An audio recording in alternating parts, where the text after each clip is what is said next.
দর্শক এরই মধ্যে জানতে পেরেছেন যে ভয়াবহ আগুনে পুড়ছে রাজধানীর মহাখালীর কয়েল বস্তি। আগুন নিয়ন্ত্রণে যোগ দিয়েছে ফায়ার সার্ভিসের 19টি ইউনিট।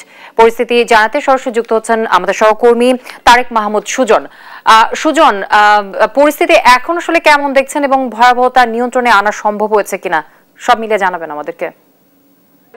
বিকেল থেকে কিন্তু এই করাইলের যে বস্তিতে আগুনের যে ঘটনা, এই ঘটনা এখন পর্যন্ত আগুন নিয়ন্ত্রণে আসেনি। ফায়ার সার্ভিসের 16টি ইউনিট কিন্তু কাজ করছে। কিছুক্ষণ আগে ফায়ার সার্ভিসের পক্ষ থেকে যেমনটি জানিয়েছেন, প্রাথমিকভাবে কোনো হতাহতের ঘটনা কিন্তু তারা পায়নি এবং একই সঙ্গে তারা এটিও বলছে যেহেতু সরু রাস্তা, এই জায়গাটিতে কাজ করতে প্রচণ্ড বেগ পেতে হচ্ছে, যার কারণে কাজের মধ্যে আসলে কিন্তু একটা স্থবিরতা কিছুটা বা তারা বাধার সম্মুখীন হয়েছে।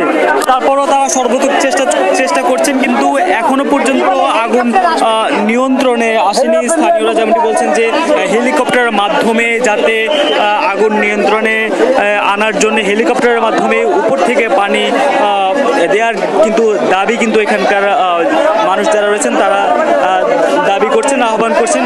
একই সঙ্গে আমরা দেখছি এই জায়গাটিতে যেহেতু সরু রাস্তা, প্রচণ্ড মানুষের ভিড় এবং উৎসুক জনতাও কিন্তু আমরা দেখছি, যার কারণে কিন্তু ফায়ার সার্ভিসেরও কিন্তু কাজ করতে অনেকটাই কিন্তু বেগ পেতে হচ্ছে এখনো।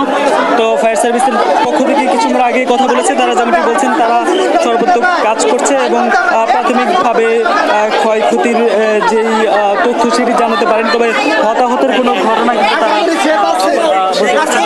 আমরা কিন্তু দেখছি অনেকেই এখানে যে তাদের স্বজনদের খোঁজার জন্য আসছে। অনেকেই আমরা দেখছি যে তাদের স্বজনদের খুঁজে পাচ্ছে না, আত্মীয় স্বজন, সেই জন্য কিন্তু চেষ্টা করছেন। কিন্তু যেই জায়গাটিতে যাতায়াতের যেই সরু রাস্তা, সেই যাতায়াতের সমস্যার কারণে কিন্তু অনেকেই ভিতরে যেতে দেওয়া যাচ্ছে না। একই সঙ্গে যারা রয়েছে স্বজনদের খোঁজে তারাও কিন্তু দিক বিদিক ছুটছেন এবং অনেকেই আমরা দেখছি এই জায়গাটিতে যে উৎসুক জনতা, তাদের জন্য কিন্তু কাজ করা এবং চলাচল সব কিছুতে কিন্তু বাধা।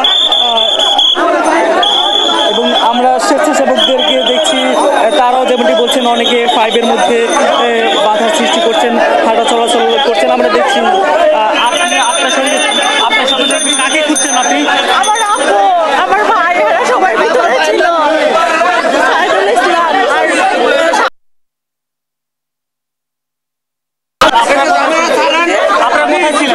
আমরা মানে অনেকে ছিলাম। ভাই আপনি জানালা ছাড়েন, সামনে যান না ভাই, প্লিজ আপনার সামনে যান।